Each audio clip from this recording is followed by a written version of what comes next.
Vous avez entendu le texte biblique que je l'ai choisi comme base pour la méditation. Bon, si on se met un peu dans le contexte, je peux vous dire que ce texte nous pose quelques problèmes. Parce que quand vous lisez les Actes des Apôtres, vous voyez qu'à partir du chapitre 13, Dieu décide que c'est le temps que le grand projet de prédication de l'évangile dans tout le monde est venu. Pendant les 12 premiers chapitres, on voit comme l'évangile se développe en Palestine, en Samarie, à Jérusalem. Et heureusement, il y a un bon événement qui se passe à un moment donné quand un officier romain se convertit au christianisme.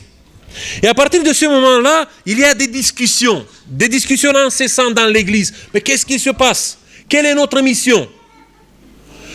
Et on croit que Dieu va choisir comme lieu de départ pour le grand projet, il va choisir Jérusalem. Mais le chapitre 13 nous dit que le grand projet, pour que l'évangile passe dans tout le monde, Dieu a choisi une autre ville. C'est la ville d'Antioche. Et si vous lisez un peu dans un livre d'histoire, vous voyez qu'Antioche n'est pas la ville rêvée. Bon, si vous voulez, c'était un peu une image de Sodome et Gomorrhe pour ces temps-là. C'était la ville où l'argent est roi.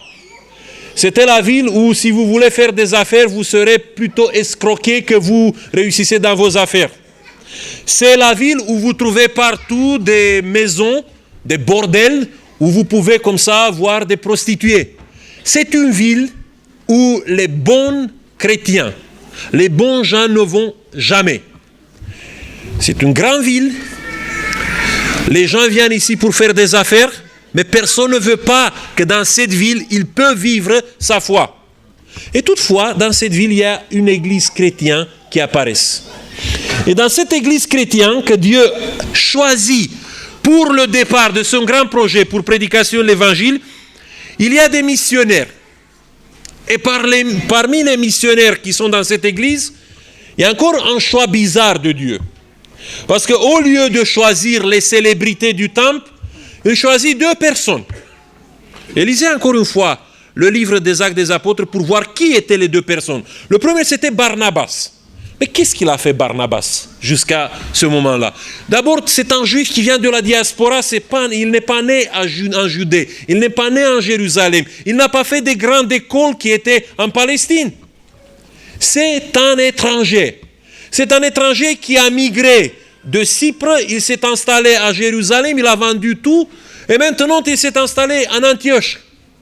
Est-ce que vous avez des garanties pour un tel homme ou pas? Ce n'est pas un grand prédicateur apparemment. Et le deuxième, bon, on dit Paul. Non, ce n'est pas Paul, c'est Saul. Et à ce moment-là, le nom de Saul, vous savez qu'est-ce qu'évoquait? La plupart des chrétiens avaient peur de lui. Il y a des gens qui croyaient qu'il était infiltré dans l'église pour détruire l'église de l'intérieur. Ils n'avaient pas confiance en Saul. C'est Barnabas qui l'a cherché quelque part à Tarse, où il crevait comme ça dans l'anonymat. Il l'a fait, il a sorti de là pour le mettre en Antioche. C'est la seule église qui pouvait accueillir Paul ou Saul. Parce qu'à Jérusalem, il y a les saintes, il y a la conférence générale, il y a les grands apôtres. Et là-bas, il ne peut pas être bien accueilli, malheureusement. Mais Antioche, une ville où les bons gens ne sont pas très nombreux, Saul, il est bienvenu. Et c'est dans cette église que l'Esprit de Dieu dit qu'il a mis comme ça Barnabas et Saul pour commencer le grand projet. Il y a d'autres qui sont allés après. Mais n'oubliez pas que les 2 qui ont commencé le grand projet missionnaire pour tout le monde, c'était 2 personnes que jamais la conférence générale de Jérusalem n'était pas favorable pour les élire pour une telle mission. Et si vous voyez un peu dans la Bible, il y a beaucoup de choix bizarres que Dieu a fait dans le temple. Qui pouvait choisir Moïse à 80 ans après 40 ans où il était totalement étranger de tous les problèmes du peuple. Est-ce que vous pouvez miser sur quelqu'un comme Moïse pour sortir le peuple d'Égypte? Après, regardez Gédéon, un homme peureux, un homme qui utilise comme ça l'outilage, où on fait le vent pour obtenir le blé. Est-ce que vous choisissez quelqu'un qui a peur de son ombre pour lui dire, voilà, tu seras le libérateur de ton peuple? Quelqu'un qui pose toujours des questions à Dieu, qui dit, écoute, tu me donnes un signe, et après tu me donnes encore un signe. Déborah, c'était une femme dans un monde des hommes. Bon, le sabbat dernier, on a étudié sur Déborah. Si vous lisez bien le texte biblique, vous voyez là-bas que c'était dans un temple où les femmes n'étaient pas vues comme des leaders spirituels, comme des dirigeants dans le peuple de Dieu. Et quand même, c'est à partir de Déborah que Dieu a commencé à faire un grand travail. David, Marie, la mère de Jésus, ou Jean-Baptiste. Tous ces choix, au moment où Dieu a misé sur ces personnes, je peux vous dire que ce sont des choix bizarres. Peut-être aujourd'hui, quand vous regardez les trois, qu'on les a appelés aujourd'hui pour l'anciennat, je sais que si je vous donne une liste maintenant, vous trouvez beaucoup de défauts qu'ils ont. Et vous posez peut-être la question, mais pourquoi eux? Qu'est-ce qui le fait comme ça d'être plus différent que les autres? Mais ne regardez pas les choses dans cette manière-là. Acceptez que dans l'Église, il y a le choix souverain de Dieu. Que parfois Dieu donne des chances, des possibilités de travailler pour lui à des personnes qui au début, peut-être ils n'ont pas beaucoup de qualités. C'est la manière que Dieu utilise et c'est la manière que Dieu travaille avec nous. Quels sont les critères pour le choix de Dieu? Quand même, Dieu a des critères. Il ne fait pas des choix comme ça, ça nous expliquait. Le premier critère, c'est le critère de la spiritualité. Mais attention, qu'est-ce que c'est la spiritualité? La première trait de la spiritualité, c'est d'avoir une conscience en permanence éveillée. Quelqu'un qui se pose toujours des questions sur ses choix. Quelqu'un qui parfois a des doutes. Quelqu'un qui n'est jamais satisfait de sa propre personne. Quelqu'un qui a une grande capacité d'écoute et d'observation et qui manifeste la disposition d'apprendre. Ça, c'est la conscience éveillée. Quand vous lisez dans la Bible, le premier travail du Saint-Esprit, c'est quoi? C'est d'éveiller les consciences, de convaincre les gens qu'ils sont coupables concernant le péché. Quelqu'un qui a seulement des certitudes, qui a des réponses à toutes les questions. Quelqu'un qui vient ici et il se comporte avec une attitude, je suis le chef, je suis le patron, j'ai toutes les réponses pour vous. Attention à sa spiritualité, ça c'est pas la vraie spiritualité. La vraie spiritualité, c'est quelqu'un qui se met toujours en question. Quelqu'un qui a toujours des questions sur lui-même. Est-ce que j'ai bien fait? Est-ce que j'ai bien choisi? C'est avec ça que la spiritualité commence. Après, il y a un deuxième trait de la spiritualité, c'est la fidélité inébranlable aux principes et valeurs divines. Vous savez, nous devons être les maîtres des circonstances, pas les esclaves des circonstances. Il faut qu'à la base de notre vie, de nos choix, il y a des principes et des valeurs. Et coûte que coûte dans ce monde-là, ces principes et ces valeurs doivent s'affirmer. Il ne faut pas qu'on trouve à un moment donné l'explication suivante. Parce que j'ai été dans une circonstance mauvaise, j'ai fait ce choix. Non. Dieu nous a donné cette capacité de nous guider dans la vie après des principes et des valeurs. Et qu'on impose à nous-mêmes, à nos choix, ces principes et ces valeurs. Je ne peux pas faire ça. Je ne peux pas prendre ce chemin parce que j'ai des principes et des valeurs. Malgré le fait que je vois des millions et des millions de gens qui vont là-bas, qui font les affaires dans ce sens-là.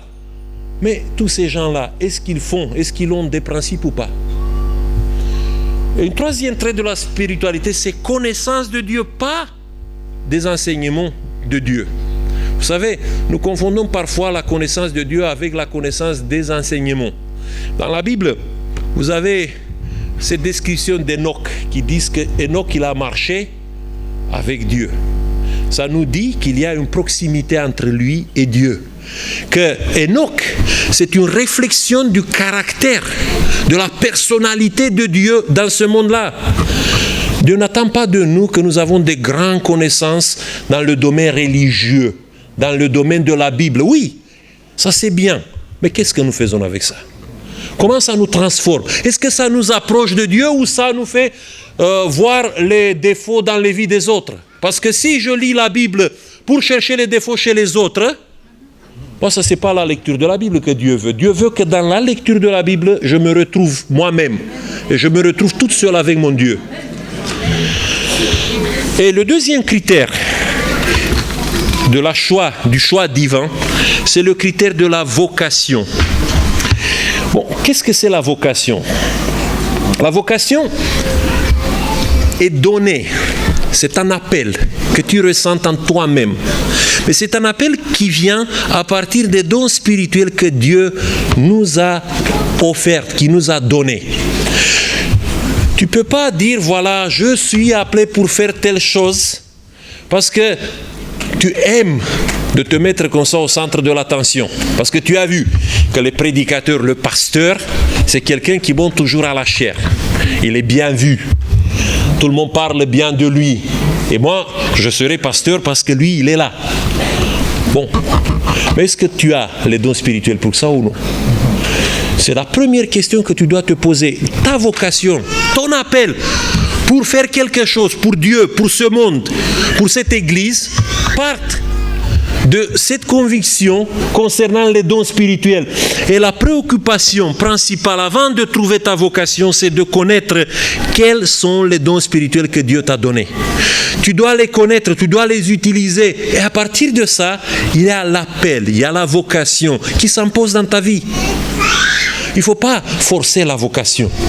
Il ne faut pas que tu te mettes toujours devant l'appel de Dieu en disant « Moi, je veux courir par ici. Moi, je veux faire ça. » Mais si tu n'as pas la possibilité, si tu n'as pas les dons que Dieu t'a donnés, qu'est-ce que tu feras là-bas? Parce que tu te mets dans une situation de fragilité si tu cours avant ta vocation. Et la troisième chose pour définir la vocation, c'est utiliser la vocation comme un privilège, pas comme un atout personnel. Quand quelqu'un court avant sa vocation, quand quelqu'un cherche sa vocation de préférence, son appel de préférence, je peux vous dire qu'il va voir dans cette vocation un atout personnel, un mérite. Mais la vocation n'est pas ça. La vocation, c'est une grâce. Parfois, c'est un poids lourd à porter. Vous connaissez très bien les gens qui ont répondu à la vocation que Dieu, la vocation de prophète de Jérémie. C'était quoi? Il a eu beaucoup d'argent, il a été bien vu, il a été acclamé. Il y a comme ça un statut que le peuple a érigé pour lui. Rien de ça. C'était un fardeau qu'il a porté toute sa vie. Si tu cherches l'atout dans la vocation, il y a un jour où la vocation va te détruire. Si ce n'est pas ta vocation, si ce n'est pas la vocation que Dieu a mis dans ton cœur et qui se base sur les dons spirituels qu'il t'a donnés. Voilà pourquoi Dieu choisit de cette manière bizarre des personnes pour remplir la mission qu'il a préparée. Maintenant, je vais vous rappeler à vous trois quelle est la vocation d'un ancien. Vous connaissez très bien ce texte de 1 Timothée chapitre 3, les versets 2 à 7. Il faut donc que l'évêque, bon, aujourd'hui le nom d'évêque, ça vous dit quelque chose quelqu'un qui est dans une grande posture dans l'église catholique. Bon, le mot évêque, épiscopos, dans la langue grecque, ça veut dire le vigile. C'est lui qui veille sur les autres. C'est ça le nom ancien de notre vocation qu'on utilise aujourd'hui, le nom d'ancien. C'est un vigile. C'est quelqu'un qui est appelé par Dieu pour veiller sur l'Église. Il faut donc que l'ancien de l'Église soit irréprochable, mari d'une seule femme, sobre, modéré, réglé dans sa conduite. Ce sont, attention, des traits qui sont liés à la spiritualité de l'ancien. Et maintenant, regardez, hospitalier et propre à l'enseignement, ça tient à sa vocation. Le don d'hospitalité, le don d'enseignement. Il faut qu'il ne soit ni adonné au vent, ni violent, mais indulgent, pacifique, désintéressé. Il faut qu'il dirige bien sa propre maison. Ça, c'est aussi sa vocation. Et qu'il tient ses enfants dans la soumission et dans une parfaite honnêteté. Car si quelqu'un ne sait pas diriger sa propre maison, comment prendra-t-il soin de l'Église de Dieu? Il ne faut pas qu'il soit un nouveau converti, de peur qu'enflé d'orgueil, il ne tombe sous le jugement du diable. Il faut aussi qu'il reçoive un bon témoignage de ceux du dehors, afin de ne pas tomber dans l'opprobre et dans les pièges du diable. Ça, c'est une description un peu plus claire de la vocation d'anciennat dans l'Église chrétienne. Et aussi, nous pouvons dire que c'est dans l'Église adventiste, cette définition. Je répète encore une fois, ce n'est pas un atout, c'est un privilège. La vocation d'ancien, ce n'est pas quelque chose qui te met comme ça devant l'Église comme un grand chef. Tu es le plus grand serviteur de l'Église.